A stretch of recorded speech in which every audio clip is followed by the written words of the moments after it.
Lister city ছেড়ে নতুন ক্লাবে যাচ্ছেন হামজা চৌধুরী। লিস্টারের হয়ে বর্তমানে দুর্দান্ত ফর্মে রয়েছেন সে। বিগত বেশ কয়েকটি ম্যাচে সে কিন্তু ক্যাপ্টেন্সিও করেছে এই সিজনে। গত ম্যাচে অধিনায়কত্ব পালনের পাশাপাশি একটি গোলও করেছে। যদিও ম্যাচটি হেরে যায় হামজা চৌধুরীর দল, লিস্টার সিটির সিনিয়র প্লেয়ারদের মধ্যে হামজা চৌধুরী কিন্তু অন্যতম। আর বেশ দীর্ঘদিন ধরে কিন্তু লিস্টার হয়ে খেলছেন সে।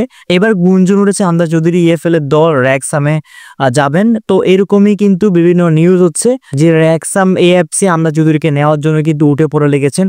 তারা সরাসরি তাদের দলে অন্তর্ভুক্ত করতে চাচ্ছেন। যদি দলে অন্তর্ভুক্ত না পারেন তাহলে হামজা চৌধুরীকে দাঁড়ে হলেও নিতে যাচ্ছেন। যদি লিস্টার সিটি র‍্যাকসামের কাছে বিক্রি করে দেয় হামজা চৌধুরীকে, তাহলে কিন্তু র‍্যাকসামের আইকন প্লেয়ার হবে হামজা চৌধুরী।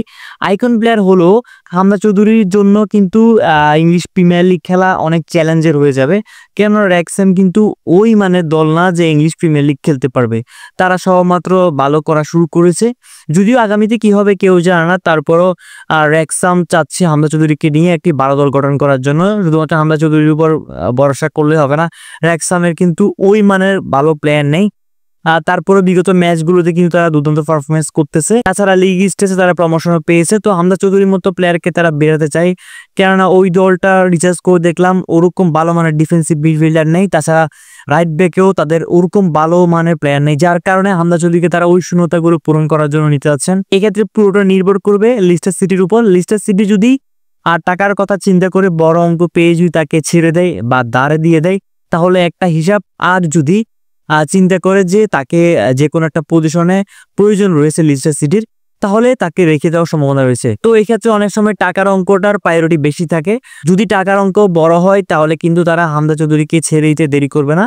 আর যদি লোনও দেয় তাহলে কিন্তু বড় একটা অ্যামাউন্ট লিস্টার সিটি পাবে। তো এই গুঞ্জন কতটা সত্যি হবে তা এখন নিশ্চিত নয়।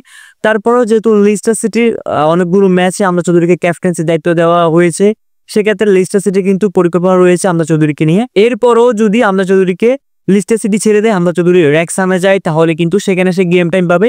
একদিক থেকে ভালো, অপর দিক থেকে তার ক্যারিয়ারের যে ডেভেলপমেন্টের ব্যাপার-স্যাপার রয়েছে, ইংলিশ প্রিমিয়ার লিগের ট্যাগটা আবার লাগানো, ইংলিশ প্রিমিয়ার লিগে লিস্টার সিটি আগামীতে খেলার সম্ভাবনা রয়েছে, কিন্তু র‍্যাকসাম কখন খেলবে ওটার কোনো নিশ্চয়তা নেই। তো সেক্ষেত্রে একটু রিস্ক নিতে হবে হামজা চৌধুরীকে। যদি টাকা গেম টাইমের কথা চিন্তা করা হয় তাহলে কিন্তু হামজা চৌধুরীর জন্য ভালো হবে। তো বন্ধু, আপনার কি মতামত? হামজা চৌধুরী কি র‍্যাকসামে যাওয়া উচিত হবে? সেটা অবশ্যই কমেন্টস করে জানাবেন। আল্লাহ হাফেজ।